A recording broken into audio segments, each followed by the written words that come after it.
a mess. I'm on the site with the Mad Mechanic. We got the same hairdo. What is this? Are we like, we're going to be a 60s band here relatively quick.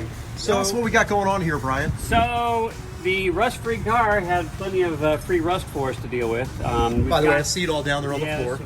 So the only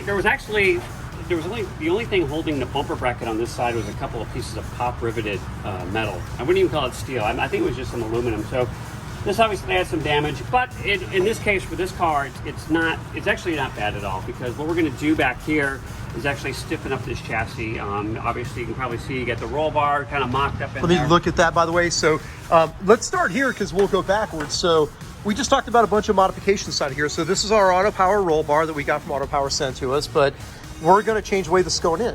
Yeah, so we're going to actually, it's normally a bolt-in, yep. But with this car, we're going to stiffen this car up substantially. Obviously, there was a lot of rust, and we kind of taken that rust into an advantage, really.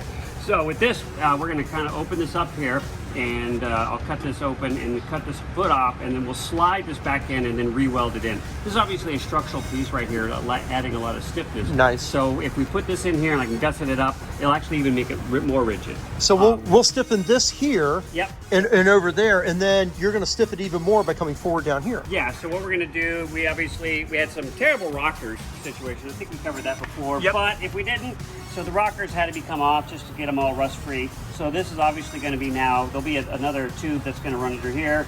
All the way to the front. All the way to the front, and then going to come up on the inside. And we had a lot of rust in the dash for Coco. Kind of helped us make a decision on what we wanted to do with the dash. So this has been cut out. These are going to be dummies. So yep. They'll be installed, the louvers, but the louvers normally allowed air in here, and they allowed a lot of debris to build up. So as we can see, so they were rust catchers. Yeah, basically a rust catcher. So what we're going to do is make it a dummy system, so it kind of preserves the look. But then that allowed us to really kind of open this back up and put another tube. So this will, have a roll bar here, a roll bar going down. And we're really kind of thinking about making a full roll cage at this point. And running this up and over and tucking that in. Halo and having, kind of having the halo recessed and kind of, trying to make sure that we cover enough room, so you don't, normally a roll bar kind of hangs down, but with this car, we got enough room to put it up in there. Room in there, it kind of sits up a little higher, so we can kind of take advantage of that. So that shifts this backwards, right? Yep. And we've got these points that are back here that are bolt in. Yep. And we're gonna cut those off. We're gonna weld those. Well, no, we'll weld those in. Yeah, and then we're gonna add some more, because right here, this is obviously where your shock mounts, and right behind that is where the spring mounts. So this is actually crossed right now. That actually is designed to add some structural bracing. But we'll come from the top hoop up here and come down to this bracing as well. So kind of make sure that this stays nice and stiff.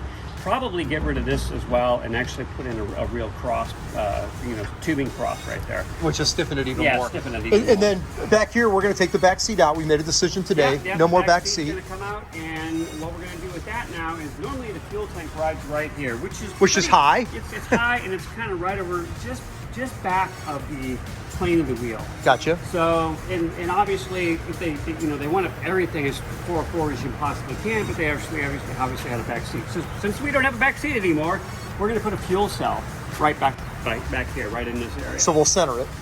And we'll move transfer our weight to in front of the tires, and also what we didn't cover in the back, we're going to put some bit of carbon fiber deck back there. So we're going to keep the weight out of the back of the trunk and move it to between the wheel wells. Awesome. So that'll actually certainly have, with the stiffness and moving the weight like that, it's going to make the car really handle quite a bit better. I know you got a lot of aftermarket parts too. We got a lot of suspension that we bought for this car. So this thing should really handle basically like a little go-kart, We're also going to move the battery up behind there, so this will literally, there won't be anything in the trunk.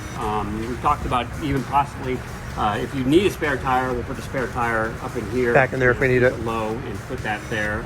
So again, no weight in the trunk at all, and just kind of allow that for an overnight. So I heard I needed to get excited. So the back deck lid has no rust in it. No rust in it. Yeah, we got one rust in it. Knock on wood.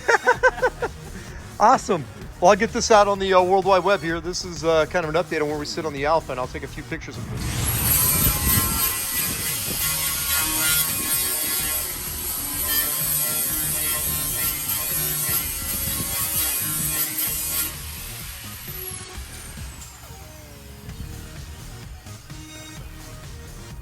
It's like a pile of my car down there.